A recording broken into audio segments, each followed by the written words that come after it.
Hello students, welcome to the Inspire Academics. तो हम last class में कर रहे थे मेटल्स एंड नॉन मेटल्स के बारे में, है ना। तो नॉन मेटल्स एंड मेटल्स के बारे में हमने लास्ट में पढ़ा था। मेटल्स की जो केमिकल प्रॉपर्टीज होंगी क्या होती हैं, और नॉन मेटल्स की जो प्रॉपर्टीज हैं उनके बारे में हमने पढ़ लिया था।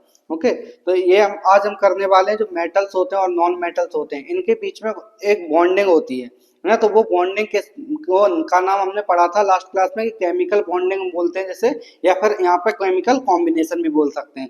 तो केमिकल कॉम्बिनेशन जो होंगे क्या बोल सकते हैं, जिससे कि ऐसे अट्रैक्शन फोर्सेस जिससे कि जो मेटल्स और नॉन मेटल्स हैं, या फिर दो इंडिविजुअल स्पीसीज, या फिर हम बात कर सकते हैं दो एलिमेंट्स आपस में जुड़े हुए होते हैं, तो उन्हें हम क्या बोल रहे हैं, केमिकल बॉन्डिंग या फिर केमिकल कॉम्बिनेशन। अब इसके बाद हम पढ़ते हैं आज सबसे पहले इलेक्ट्रोवैलेंट बॉन्ड क्या होगा, या फिर इसे इसका दूसरा नाम और होता है एक, जिसे हम बोलते हैं ionic bond.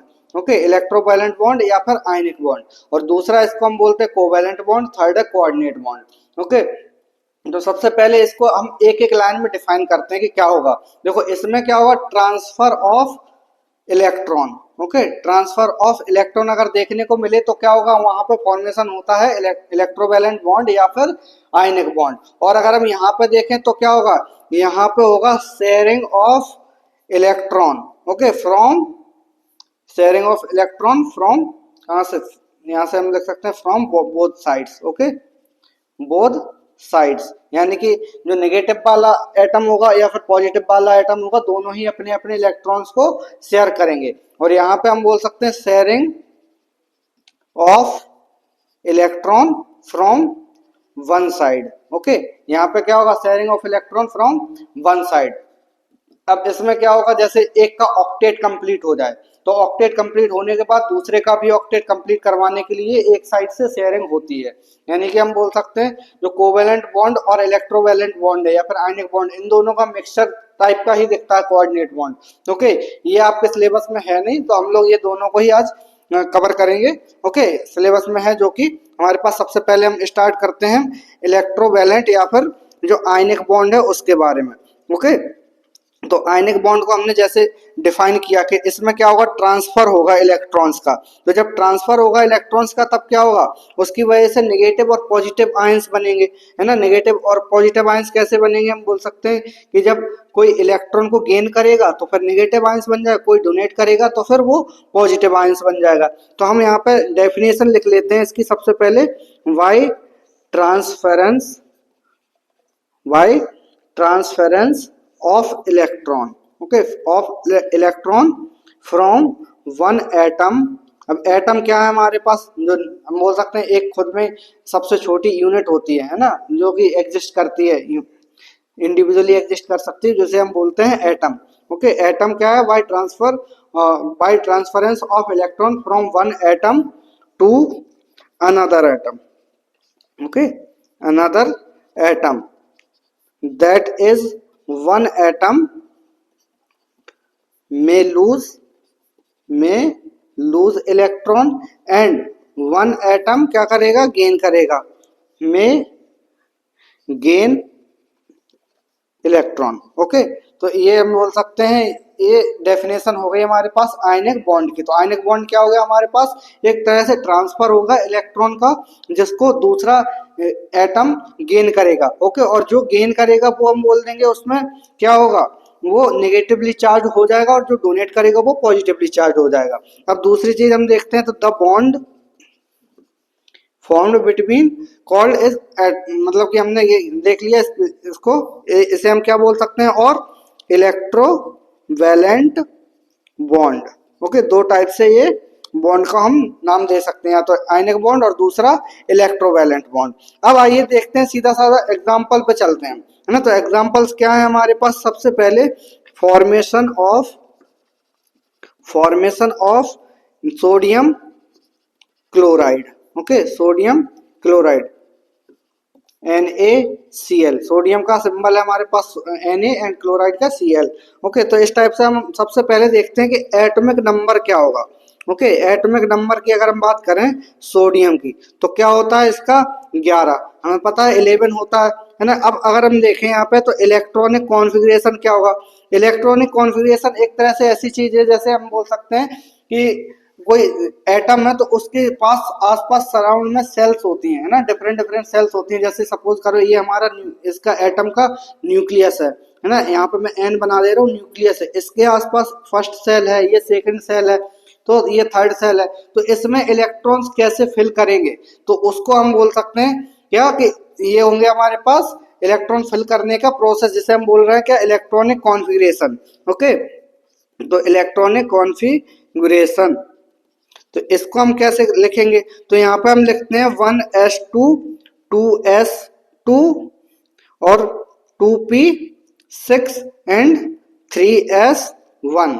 Okay, 2s2 3s1, यहाँ से हम ऐसे देख सकते हैं 1s 2s 2p 3s और आगे आता है तो 3p, अगर और भी इलेक्ट्रॉन्स होते इसके पास तो 3p यहाँ पे आ जाता। ओके, तो इस टाइप से हम इसको कर सकते हैं। अब इसमें हम देख सकते हैं क्या होगा कि 1s को हम डिफाइन कर सकते हैं कैसे, कि ये हो गया हमारे पास फर्स्ट सेल, तो फर्स्ट सेल के पास कितने, 2 इलेक्ट्रॉन्स है, सेकंड सेल के पास 8 इलेक्ट्रॉन्स हैं और थर्ड सेल के पास 1 इलेक्ट्रॉन है। यानी कि सेकंड सेल में तो ऑक्टेट कंप्लीट है, लेकिन थर्ड सेल में इसके पास 1 इलेक्ट्रॉन एक्स्ट्रा बच गया। ओके, अब जब 1 इलेक्ट्रॉन एक्स्ट्रा बचा हुआ है इसके पास, तो हम बोल सकते हैं कि ये जो इलेक्ट्रॉन है वो कहीं ना कहीं डोनेट करना चाहेगा। जब डोनेट करना चाहेगा तो कोई ना कोई गेन करने के लिए तो होना चाहिए इलेक्ट्रॉन। ऐसा तो है नहीं कि इलेक्ट्रॉन कोई इंडिविजुअल स्पीसीज हो जो कि इंडिपेंडेंटली घूम सके। तो इसके लिए हम बोल सकते हैं कि जो क्लोरीन है, तो क्लोरीन का हम क्या करेंगे, एटॉमिक नंबर देखते हैं कितना है, एटॉमिक नंबर ऑफ क्लोरीन, यानी कि Cl जो मॉलिक्यूल है उसका होता है 17। ओके, अगर हम इसी को इलेक्ट्रॉनिक कॉन्फ़िगरेशन के बेसिस पर फिल करने का ट्राई करें तब क्या होगा, जैसे हम फिल करेंगे 1s 2s 2p 3s 3p। Okay, इस टाइप से, तो यहाँ पे आएगा 2 2 6, यानी कि हमें पता है कि एस ऑर्बिटल में 2 जाते हैं इलेक्ट्रॉन्स मैक्सिमम, पी ऑर्बिटल में 6 जा सकते हैं। ओके, तो यहाँ पे हम ऐसे भर सकते हैं और ये 5 आएंगे। ओके, तो यहाँ पे काउंट कर लो, 2 2 2 + 2 4 4 + 6 10 10 + 2 12 12 + 5 17, यानी कि होगा हमारे पास 70। तो लास्ट ऑर्बिटल में कितने बचे, लास्ट सेल में अगर हम बात करें तो 3p सेल में और ये 3s सेल में, ये ओवरऑल टोटल हो गए 7। यानी कि हम इस टाइप से भी लिख सकते हैं 2 8 7, यानी कि इसको रिक्वायरमेंट है किसकी, +1 एक इलेक्ट्रॉन इसको अगर मिल जाएगा तो ये भी बोल सकते हैं क्या हो जाएगा, एक तरह से न्यूट्रल सॉरी नेगेटिवली चार्ज हो जाएगा और इसका ऑक्टेट रूल कंप्लीट, ऑक्टेट इसका कंप्लीट हो जाएगा। ओके, तो ऑक्टेट जब कंप्लीट करना है इसको तो क्या होगा, फिर सोडियम के साथ में, सोडियम के पास जाके ये बॉन्डिंग करना चाहेगा, यानी कि सोडियम क्या करेगा, इसको एक डोनेट करेगा इलेक्ट्रॉन को, और जो क्लोरीन है वो गेन करेगा इलेक्ट्रॉन को। तो हम ऐसे समझ सकते हैं इसको कि ये जो नोबल गैस होती है, नोबल गैस क्या होती है कि जो हम बोल सकते हैं उनका ऑक्टेट कंप्लीट होता है। अगर हीलियम की बात करें तो उसमें डुप्लेट कंप्लीट होता है ना, तो ऑक्टेट कंप्लीट करवाने के लिए, या फिर हम बोल सकते हैं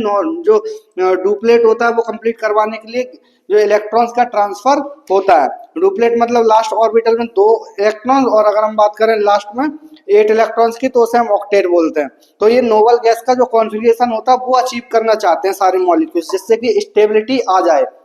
ओके, तो स्टेबिलिटी लाने के लिए ये लोग ट्रांसफर ऑफ इलेक्ट्रॉन्स करते रहते हैं। तो यहाँ पे अगर हम देखें तो क्या होगा, तो सोडियम के पास इलेक्ट्रॉन्स था एक एक्स्ट्रा, है ना, एक एक्स्ट्रा था। और अगर हम क्लोरीन के पास देखें तो 1 2 3 4 5 6 एंड 1 7, लास्ट ऑर्बिटल की अगर हम बात करें यहाँ पे 7 है ना, तो यहाँ से अगर हम देखें तो एक इलेक्ट्रॉन इसने यहाँ पे ट्रांसफर किया, यानी कि हम बोल सकते हैं 2 8 1 था, और यहाँ पे अगर हम देखें तो 2 8 7 था। तो मैंने इसमें लास्ट ऑर्बिटल वाले 7 इलेक्ट्रॉन्स को इंडिकेट किया है ओनली।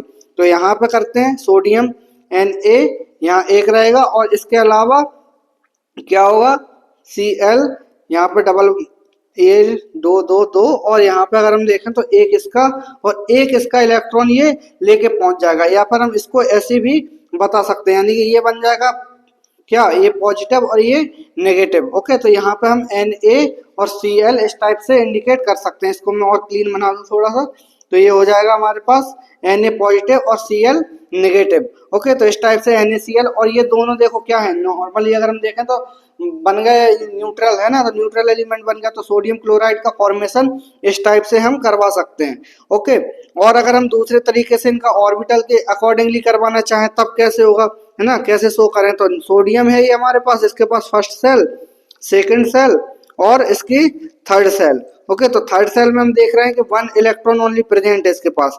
और अगर हम फर्स्ट सेल में देखें तो 2 होते हैं और सेकंड में 8, 1 2 3 4 5 6 7 और 8। ओके, तो इस टाइप से 8 और 2 10 और 1 11। ओके, तो यहाँ पे अगर हम देखें तो क्लोरीन मॉलिक्यूल हो गया, तो क्लोरीन के पास 3 सेल्स यहाँ पे हम इस टाइप से इंडिकेट कर सकते हैं। अब इसके पास भी वही सेम 2 इलेक्ट्रॉन्स यहाँ 1 2 3 4 5 6 7 8 हो गया। फिर अब इसके बाद बचते हैं 7, 1 2 3 4 5 6 और 7। अब ये इलेक्ट्रॉन जो है वो इसके पास ट्रांसफर होगा, तो फिर क्या हो जाएगा, यहाँ पे जो सोडियम है वो पॉजिटिव और क्लोरीन है वो नेगेटिव में फॉर्म हो जाएगा। ओके, तो मैं यहाँ पे इसी को ऐसे इंडिकेट कर दे रहा हूँ, जैसे यहाँ पे ये मैं इसको मिटा के और यहाँ पे मैं एक इलेक्ट्रॉन एक्स्ट्रा ऐड कर दे रहा हूँ। ओके, तो ये हो गया हमारे पास क्या, Cl माइनस बन जाएगा और ये सोडियम प्लस बन जाएगा। ओके, तो इस टाइप से हम समझ सकते हैं कि इलेक्ट्रॉनिक जो इलेक्ट्रोवैलेंट बॉन्ड है या फिर आयनिक बॉन्ड है वो कैसे फॉर्म हो रहा है। ओके, अब इसके बाद एक नोट आप समझिएगा। देखो, a crystal of sodium chloride contains millions of sodium S N A positive ions and Cl minus ions in equal numbers. Okay, यानी कि हम बोल सकते हैं एक क्रिस्टल सोडियम जो हमारे पास जैसे नमक होता है ना, NaCl, नमक ही तो बोलते हैं इसको, सॉल्ट। तो जो सॉल्ट होता है हमारे पास वो NaCl होता है या फिर KCl होता है। डिफरेंट डिफरेंट टाइप के सॉल्ट्स बनते हैं। तो एक अगर हम छोटे से क्रिस्टल की बात करें तो उसमें मिलियंस ऑफ सोडियम यानी कि Na पॉजिटिव भी हो सकते हैं और Cl नेगेटिव भी हो सकते हैं, और वो भी इक्वल नंबर्स में प्रेजेंट होंगे, क्योंकि ये हमें पता है ओवरऑल तो न्यूट्रल ही होना है उनको, है ना, तभी तो ये स्टेबल रहेंगे। अगर न्यूट्रल नहीं होंगे तो बहुत ज्यादा हाईली एनर्जेटिक रहेंगे, और वो स्टेबल नहीं होंगे तो मतलब कि ऐसे नॉर्मली नहीं रह पाएंगे। हम बोल सकते हैं जैसे क्या कि एग्जिस्ट करना उनका बहुत ज्यादा डिफिकल्ट हो जाता है फिर, है ना, वो किसी न किसी के साथ में रिएक्ट करने का ट्राई करेंगे। ओके, और अगर हम देखें इसके अलावा और देखो टफ क्या बोल सकते हैं, sodium chloride is actually Na plus and Cl minus but charges are not shown, we simply write it NaCl। यानी कि हम बोल सकते हैं ये Na प्लस और Cl माइनस तो होता है, बट हम लोग लिखते क्या है इसको, NaCl, इस टाइप से। ओके, अगर हम देखें नॉर्मली तो NaCl ऐसे लिखना होता है, लेकिन हम लोग ऐसे लिखते हैं क्योंकि हमें इसको न्यूट्रलिटी बतानी होती है कि हाँ ये न्यूट्रल है अभी एलिमेंट, मतलब दोनों ने बॉन्डिंग कर रखी है जिसके थ्रू ये न्यूट्रल हम लोग इसको इंडिकेट कर रहे हैं। अब इसके बाद अगर हम देखें और एग्जांपल्स कर लेते हैं, तो पोटेशियम और क्लोराइड यानी कि पोटेशियम प्लस क्लोरीन का। अब हमें पता है कि इलेक्ट्रॉनिक कॉन्फ़िगरेशन क्या होता है, या फिर सबसे पहले एटॉमिक नंबर क्या होगा, इसका होता है 19। ओके, तो 19 होता है, तो फिर इसके बाद इलेक्ट्रॉनिक कॉन्फ़िगरेशन होगा 288 और 1। ओके, तो 288 1 हो गया, ये पोटेशियम की हम बात कर रहे हैं। और अगर क्लोरीन का देखें तो क्लोरीन का तो हमें ऑलरेडी पता है 2 8 और 7, इस टाइप से। ओके, तो हम बोल सकते हैं इसके पास लास्ट ऑर्बिटल में एक इलेक्ट्रॉन ज्यादा है और इसके पास बोल सकते हैं एक इलेक्ट्रॉन की कमी है। तो इसी टाइप से हम फिर से बनाएंगे। ओके, इधर हमने एक इलेक्ट्रॉन को एक्स्ट्रा कर दिया, तो यहाँ से एक इलेक्ट्रॉन यहाँ जाएगा और फिर से पोटेशियम क्लोराइड का फॉर्मेशन होगा। ओके, यहाँ पे Cl 1 2 3 4 5 6 7 और ये वाला इलेक्ट्रॉन इसने पोटेशियम से ले लिया और यहाँ पे ओवरऑल चार्ज आ गया नेगेटिव। ओके, और अगर हम देखें तो ये दोनों ने मिलकर KCl का फॉर्मेशन किया, जो कि है एक तरह से न्यूट्रल जो न्यूट्रल मॉलिक्यूल का फॉर्मेशन इसने कर लिया। तो यहाँ पर हम बोल सकते हैं पोटेशियम क्लोराइड ये बन गया है। ये क्या है, पोटेशियम क्लोराइड, ये पोटेशियम है और ये क्लोराइड सॉरी क्लोरीन है। और यहाँ पे अगर हम देखें तो पोटेशियम, इसीलिए हम लोग क्या बोलते हैं, पोटेशियम और क्लोराइड बोलते हैं, क्योंकि नेगेटिवली चार्ज स्पीशीज को IDE बोलते हैं, मतलब IDE लास्ट में हम लोग उसके सफिक्स में लगा देते हैं। ओके, अब अगर हम और भी एग्जांपल्स देखना चाहें तो और एग्जांपल्स देख लेते हैं। पहले Mg को हम बोल सकते हैं, इसके जो आउटर मोस्ट सेल में कितने होते हैं इलेक्ट्रॉन्स, इलेक्ट्रॉनिक कॉन्फ़िगरेशन की बात करें EC इलेक्ट्रॉनिक कॉन्फ़िगरेशन 282 होता है। तो यानी कि हमें पता है कि 2 इलेक्ट्रॉन्स इसके लास्ट ऑर्बिटल में एक्स्ट्रा प्रेजेंट होते हैं। तो फिर ये क्या करेगा, प्लस यहाँ पे प्लस करेगा किसके साथ में, क्लोरीन के साथ में। लेकिन क्लोरीन के साथ में प्रॉब्लम ये है कि एक ही इलेक्ट्रॉन लेने के लिए इसके पास जगह होती है।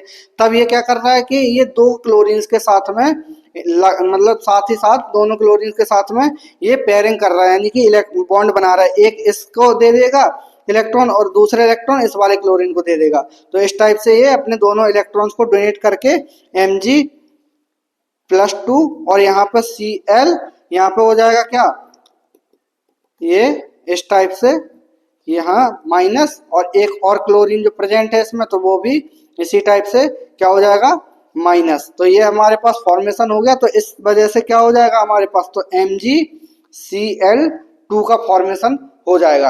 ओके, तो इस टाइप से हम इनको इंडिकेट कर सकते हैं। अब आप लोग खुद से प्रैक्टिस करने के लिए मैं कुछ और मॉलिक्यूल्स दे दे रहा हूँ जो कि आप बना सकते हैं खुद से। Calcium chloride, okay, calcium chloride.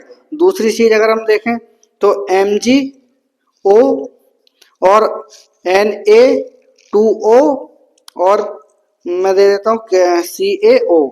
Okay, इतने सारे मैंने 1 2 3 4 ये आपके लिए प्रैक्टिस के लिए। ओके, ये सारे मॉलिक्यूल्स को आप एक बार देख लेना, है ना, बना के ट्राई करना कि कैसे बन रहे हैं। और अगर ना आए तो आप एक बार कमेंट कर देना मुझे, तो मैं आपको फिर से नेक्स्ट क्लास में बता दूंगा। तो अब हम देखते हैं जो फिजिकल स्टेट्स या फिजिकल प्रॉपर्टीज या प्रॉपर्टीज ऑफ इलेक्ट्रो वैलेंट या फिर आयनिक बॉन्ड की देखते हैं। ओके, तो क्या होंगी प्रॉपर्टीज, तो सबसे पहले समझते हैं पहली प्रॉपर्टी। ओके, तो पहली प्रॉपर्टी में क्या होगा हमारे पास, देखो फिजिकल स्टेट क्या होगी इसकी, है ना। फिजिकल स्टेट जिन मॉलिक्यूल्स में प्रेजेंट होगा इलेक्ट्रॉनिक बॉन्ड यानी कि इलेक्ट्रोवैलेंट बॉन्ड, या फिर हम बोल सकते हैं आयनिक बॉन्ड, जिन भी मॉलिक्यूल्स में प्रेजेंट होगा उनकी हम बात करें तो वो ज्यादातर होते हैं क्रिस्टलाइन सॉलिड। ओके, इनका हम बोल सकते हैं क्रिस्टलाइन सॉलिड का फॉर्मेशन करते हैं। और अगर हम देखें दूसरी प्रॉपर्टी इसकी तो ये होंगे हार्ड एंड स्ट्रॉन्ग, क्योंकि सॉलिड है तो हम बोल सकते हैं ज्यादातर हार्ड और स्ट्रॉन्ग तो होते ही है ना। मेटल्स भी इसमें इंक्लूड है और नॉन मेटल्स भी। तो ये क्या होंगे, हार्ड और स्ट्रॉन्ग। जैसे हम अगर नमक की या ग्लूकोज की, शक्कर की बात करें तो ये भी क्या होते हैं, मतलब नमक की ही बात करते हैं, ग्लूकोज में तो कोवेलेंट बॉन्ड आ जाता है, सॉरी, है ना। तो जो नमक होता है उसमें क्या है, हार्ड एंड स्ट्रॉन्ग होता है, हमें पता है। और अगर हम देखें तो ये ब्रिटल भी होते हैं। ओके, ब्रिटल भी होते हैं, ब्रिटल, एंड ये क्या करते हैं, ब्रेक हो जाते हैं इनटू पीसेस। ओके, ये क्या कर सकते हैं, इनको पीसेस में कर सकते हैं। और अगर हम देखें तो क्रिस्टलाइन सॉलिड क्या होगा, तो सॉलिड मतलब क्रिस्टलाइन सॉलिड और अमॉर्फस सॉलिड दो चीजें होती हैं, है ना। तो क्रिस्टलाइन सॉलिड क्या होगा, एक तरह से हाईली ऑर्डर में मॉलिक्यूल्स का अरेंजमेंट होना, है ना। जैसे अगर हम बात करें, एक हमारे पास ये बॉक्स है और इसमें हमारे पास यहाँ पे ऐसे इस टाइप से इनका अरेंजमेंट हो रखा है। ओके, तो इसको हम क्या बोलेंगे, क्रिस्टलाइन सॉलिड, यानी कि हाईली एक ऑर्डर में किसी भी तरफ जाओ, जैसे इधर जा रहे हैं या फिर यहाँ से यहाँ आ रहे हैं या फिर यहाँ से ऐसे, तो एक ऑर्डर को फॉलो करते हुए ये सारी चीजें बन रही हैं। तो हम समझ सकते हैं इसको क्या है, ये क्रिस्टलाइन सॉलिड, इस टाइप के मटेरियल को हम बोलते हैं। ओके, तो क्रिस्टलाइन सॉलिड हो गया। और अगर हम देखें तो सॉल्युबिलिटी क्या होगी इसकी, सॉल्युबिलिटी, ओके, क्या होगी सॉल्युबिलिटी, जिन भी मॉलिक्यूल्स में आयनिक बॉन्ड प्रेजेंट होता है उसकी सॉल्युबिलिटी हम बोल सकते हैं ये क्या होगा, they are generally soluble in water. Okay, क्या होंगे ये, सॉल्युबल इन वाटर। ओके, और अगर हम देखें दूसरी बात तो इनसॉल्युबल होंगे ये किसमें, insoluble in Organics, organic compounds, या फिर हम बोल सकते हैं ऑर्गेनिक सॉल्वेंट्स। ओके, जैसे कि अगर हम बात करें बेंजीन की, तो बेंजीन क्या है, ऑर्गेनिक सॉल्वेंट है, जिसमें कि ये हमारा सॉल्वेंट में ये बोल सकते हैं सॉल्युबल नहीं होता। और अगर वाटर में हमें सॉल्युबल करना हो तो आराम से ये सॉल्वेंट में मतलब मिक्स हो जाता है आराम से। ओके, और अगर हम देखें तो melting point MP and BP यानी कि बॉइलिंग पॉइंट, मेल्टिंग पॉइंट और बॉइलिंग पॉइंट जनरली क्या होगा, इसका हाई होगा। ओके, क्योंकि क्रिस्टलाइन सॉलिड्स हैं तो क्रिस्टलाइन सॉलिड्स का हमें पता है कि जनरली क्या होता है, melting and boiling point high होगा। ओके, और हो सकता है किसी किसी का बाई चांस कम हो, लेकिन मैक्सिमम टाइम्स हम बोल सकते हैं 90% तो ये हाई ही होता है सभी मॉलिक्यूल्स का जिनमें आयनिक बॉन्ड प्रेजेंट होता है। और ये बॉन्ड मतलब कि ये वेरिएशन भी करता है थोड़ा सा, हम बोल सकते हैं कि मेटल टू मेटल, मेटल का डिफरेंशिएशन या नॉन मेटल का डिफरेंस कर रहे हैं तो फिर मेल्टिंग पॉइंट और बॉइलिंग पॉइंट भी डिफरेंट होता जाता है। और अगर हम कलर और फ्लेम की बात करें तो कलर एंड फ्लेम, ओके, तो कलर और फ्लेम क्या होगा देखते हैं। तो देखो, most of the salts when brought into the flames impart characteristic colour और टू द फ्लेम, यानी कि हम बोल सकते हैं जो डिफरेंट डिफरेंट कलर्स की फ्लेम्स यहाँ पे जलती हैं। अगर हम देखें सोडियम क्लोराइड यानी कि NaCl क्या करेगा, जब हम इसको फ्लेम्स में ले जाएंगे या फिर इसको हम बर्न कराएंगे तो इसमें क्या होगी, गोल्डन येलो कलर की फ्लेम यहाँ पर निकलेगी, गोल्डन येलो कलर की जो फ्लेम होगी वो यहाँ से निकलेगी, ओके, सोडियम क्लोराइड की। और अगर हम पोटेशियम सॉल्ट की बात करें, यानी कि पोटेशियम के सॉल्ट हम बात करते हैं, ओके, तो पोटेशियम सॉल्ट होंगे वो क्या करेंगे, ज्यादातर वॉयलेट टाइप के कलर को प्रोड्यूस कराएंगे। और अगर हम देखें तो बेरियम सॉल्ट की, बी ए सॉल्ट है ना, बेरियम जो सॉल्ट है, बी ए सॉल्ट लिख दिया मैंने, बेरियम सॉल्ट है, समझ लेना, ओके। तो इसमें हम बोल सकते हैं कि ग्रीन कलर की ये इसमें फ्लेम्स निकलती हैं। और अगर हम मेटल टू मेटल वेरिएशन करें, जितने भी डिफरेंट डिफरेंट की मेटल्स होती हैं उतने डिफरेंट टाइप के हम बोल सकते हैं क्या हो गए, कलर्स को ये प्रोड्यूस करते हैं अगर हम इसको बर्न करवाएंगे तो, ओके। और अगर हम नेक्स्ट प्रॉपर्टी पे देखते हैं क्या होगी, इलेक्ट्रिकल कंडक्टिविटी। इलेक्ट्रिकल कंडक्टिविटी क्या होने वाली है, तो हम बोल सकते हैं ये बहुत ही अच्छे एक तरह से, जब भी हम इसको क्या करेंगे, मतलब इनका सॉल्यूशन बनाएंगे, क्या बनाएंगे इसका सॉल्यूशन। तो सॉल्यूशन मतलब कि इनको हम वाटर में जब डिसॉल्व कर देंगे तब क्या होंगे, हम बोल सकते हैं ये जनरली क्या करेंगे, कंडक्शन ऑफ हीट आराम से करेंगे, ओके, यानी कि कंडक्टिविटी इसमें कंडक्टिविटी प्रेजेंट होती है ना। तो इसको हम बोल सकते हैं highly conductivity of electricity, okay. तो इलेक्ट्रिसिटी का जो कंडक्शन है ये आराम से इजीली करवाते हैं। और अगर हम देखें तो आयनिक रिएक्शंस क्या क्या होंगी इसकी, ओके। तो आयनिक रिएक्शंस अगर देखें तो आयनिक रिएक्शंस, ओके, तो आयनिक रिएक्शंस क्या होती हैं, जनरली अगर हम देखें तो आयनिक रिएक्शंस जो है वो बहुत ही फास्ट होती हैं, okay. Ionic reactions are quite fast, okay. तो इस टाइप से हम समझ सकते हैं जो आयनिक रिएक्शंस है। अब इसके एग्जांपल्स क्या होंगे, जैसे Ag प्लस NO3 माइनस, ये हमने अगर लिया तब क्या कर रहे हैं हम, NaCl से हम रिएक्ट करवाने, Na प्लस और Cl माइनस ये रहता है ना, एक्वस कंडीशन में लिख रहे हैं, इसीलिए हम इन पे क्या कर रहे हैं, चार्ज लगा रहे हैं, है ना। तो एक्वस कंडीशन में इन पे चार्ज लगाने जरूरी है, ओके। फिर इसके बाद AgCl का फॉर्मेशन हो जाएगा और हम इसको बाहर निकाल लेंगे तो क्या होगा, इसमें सॉलिड का फॉर्मेशन हो जाएगा। और अगर हम देखें तो NaNO3 यहाँ पे फॉर्म हो जाएगा, ये माइनस में और ये प्लस में, क्योंकि हम इसको एक्वस स्टेट में छोड़ रहे हैं, ओके। तो आयनिक रिएक्शन हम इस टाइप से इसको समझ सकते हैं। तो यहाँ तक आप लोगों को समझ में आया होगा, तो आप नेक्स्ट क्लास में हम लोग करेंगे इसके आगे। तो मिलते हैं नेक्स्ट क्लास में। So thanks for watching, like share and subscribe.